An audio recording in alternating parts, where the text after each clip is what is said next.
morning.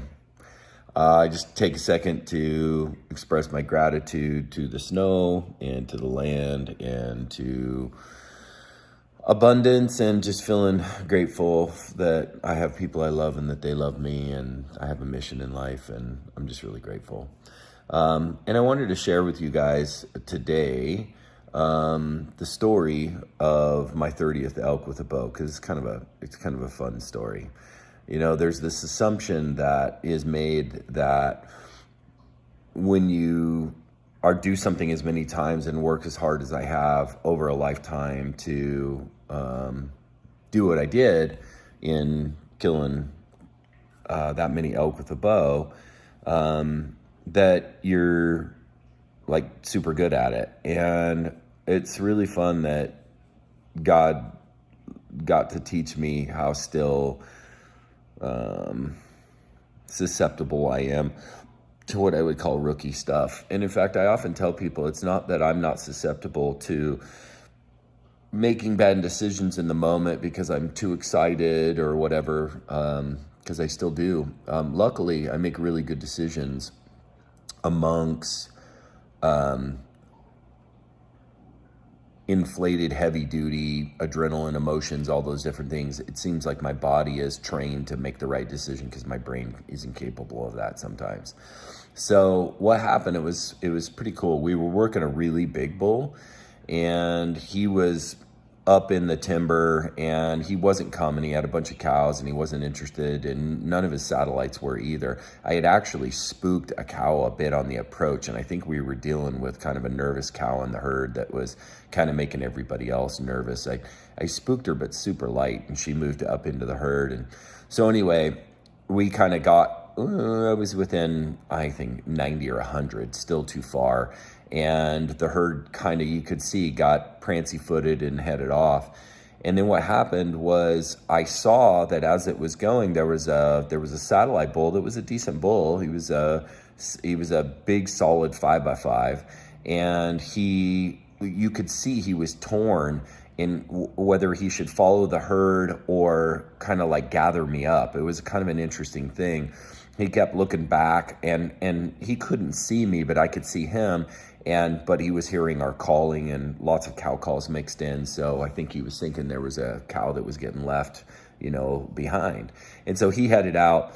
So I called Willie up, and Willie came up next to me, and I was just like, I heard them go off, not crashing off or anything. In fact, I heard the herd bull bugling off as he was going, and he was obviously heading in the other direction, bugling. And I said, there was a satellite bull in there that looked really torn. I don't think we should approach in. I think we should just sit here and call quietly for a little bit in case he's still hanging back and he wants to come back and take a look. And so I still had my arrow knocked from the setup that we were on. And I called a couple of times, and then as you do, you begin to let your guard down. I mean, you get these little ideas all the time while you're hunting, and 9 out of 10 times they don't work. So there's like this attrition factor. I had this good idea, I'm at full alert, I'm ready for it to be right, and then a couple of calls later and 2 or 3 minutes later, I've kind of given up on that idea and being wrong and stupid and all those other things, and start having doubt in that stuff. And Willie, then really literally at that moment, I was beginning to talk with him, not in a full speaking voice, but a whisper. And all of a sudden he goes, "Bull." And my response was, "Big bull?" And he goes, "It's a 5-point." I go, "Oh, it's a raghorn." He goes, "No, it's a legit 5x5. And I'm like, "Oh, okay, cool." And so I go, "Okay, he looks good." I got a chance to look at him. He was at like 100. And I said, "Willie, my arrow's knocked." And I can't remember what it was like, but I needed him to range for me. I think is that I was just fully ready. But anyway, I don't very often have people range for me. So it was kind of cool to be able to do that. And Willie was to my right about 2 yards and slightly behind me. And we were in dead timber, so it was pretty open as he came in, but he was kind of picking his way in.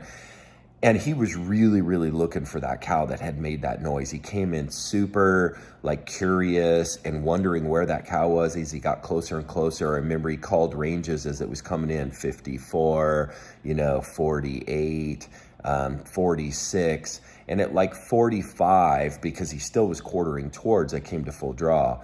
So I came to full draw, and as I came to full draw, I drew as he had stepped behind a tree, and I was able to draw without him noticing. And literally, I don't know what happened. I don't know if my arrow was slightly off my rest, whether it had, I don't know how it happened on the QAD rest that I use, because it's pretty impossible for that to get off. I don't know if he was coming, walking up, and I had partially unknocked my arrow. Whatever happened, literally I come to full draw and my arrow swings off my bow and lays across my forearm. So I have a broadhead about 4 inches beyond my forearm. My arrow is laying at a 45-degree angle across my bow arm, and I have this bull still coming in. Now at this point, he's like 35 yards, and I remember I said to myself, because I was trying to call attention to it slightly with Willie, because I was thinking, can he put my arrow back on my rest while I'm at full draw? I went through that and I went, no, that's dangerous, and he's too far away, he'll have to move. So I said, oh my God, to myself, like quietly, like, oh my God, I can't believe I just did that. And the bull stepped in behind the same tree that I had drawn on the time before, and so I let down. Now at this point, the letdown process is you can't do it silently. And so it made noise, and he didn't catch it as he went behind. And then he swung and started to come into broadside position. I was able to re-knock my arrow both on my rest and make sure my knock was still on. I came to full draw, and the elk was slightly quartered towards. It ended up being, as it often is when they're slightly quartered towards, that I misjudged. It was more quartered towards than I thought. And so, no, based on arrow entry and exit, yeah, it was. It was slightly more quartered towards than I thought. Now, the whole situation, being surprised that he came in, having Willie draw was out of normal, range for me was out of normal, coming to full draw and having this ridiculous scenario with the arrow laying across my forearm, having to let down at close range, put it back on, knock it again, come to full draw with that huge risk. At this point, when I came to full draw, he was at like 22. So he was close enough to hear everything. He was right there. He could see movement. I drew really slow to make sure as he was still moving, he didn't. And then he stopped. And he stopped with a perfect shooting lane. His vitals were available, but he was slightly quartered towards. Now, I've made this shot before, and what it takes is even a more quartering towards shot than I was doing, and it is high risk. So I hesitate to tell this story because I think I'm going to get some flack about it, but I'm just being honest that I was rattled. All that sequence of events, 30 elk, 30 years of chasing elk, doing what I'm doing, and I was rattled like a 12-year-old shooting his first elk. And in my inefficient brain, with no oxygen, clamoring with adrenaline, I decided that front of shoulder entry, so right in front of the shoulder, entering the rib cage here, was the shot that I should take. Now, he ended up dying in 50 yards, very fast, bled out super quick. It ended up being a really good situation. But what was crazy is that after kind of the autopsy and paying attention to how that entered the body cavity, it didn't. It didn't actually enter the body cavity. I was shocked. I actually hit slightly in front of the shoulder, and it exited out through the back shoulder. Through the opposite shoulder. So it went in front of the shoulder and out the back of the back shoulder, but still it didn't actually enter the body cavity. What it did is it traveled in front of the kill zone for the frontal, that space in the brisket, the hole that we shoot through for a frontal, and all those gathered vein structures and everything that come out to feed the neck. And it basically clipped the front of that, went through all those arteries. And so again, he bled out super fast, but I never entered the body cavity. So Hindsight, stupid shot, stupid decision, rattled like a 12-year-old, and that was my 30th bull.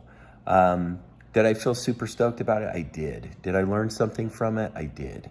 And I wanted to share it with you, not only because it was a celebratory thing, and you should know, let me clarify. When I say it's my 30th elk with a bow, I shot a lot, and I mean a lot, of spikes and cows and raghorns and those sorts of things throughout my career. I mean, I want to say that I eat elk. I fill the freezer. I usually have the chance to at least make sure that I kill one bull every year. And honestly, I'm super anxious until that's done, because I rely and want to have an elk in the freezer every single season. And I've been successful to do that.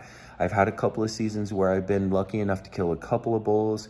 I started hunting elk when I was 22 with archery. It took me 3 years to kill my first bull. It took all those seasons of failure to learn how to do it. And then I killed a bull almost every single year, except for a stint when my children were little, and I had a part in my life where I began to wonder how much I still loved hunting, because it took me away from my family and I wasn't doing it with them. And then I had a couple of years where I killed 2 bulls in a season. So I'm 52 now. I started when I was 22, but it's not like I killed one every single year. I just successfully killed, I think 5 or 6 seasons I've killed 2, and 5 or 6 seasons I haven't killed one. So that's kind of where it is, and that's the story. And I'm sure there's some of you out there that can relate to it. For the non-hunters, I thought maybe you might find it interesting, and I thought I would share that with you. So again, I'm really full of gratitude. We were able to actually end up taking 3 elk this year. We did the dry aging process. Our freezers are stuffed full. We are abundant, and it's allowed us the blessing to be able to share, which is just so rewarding. It's so neat to have people over and have them for an elk steak and do that, and then send them home with something. And it's really a blessing. So there you go. Hope you find that interesting.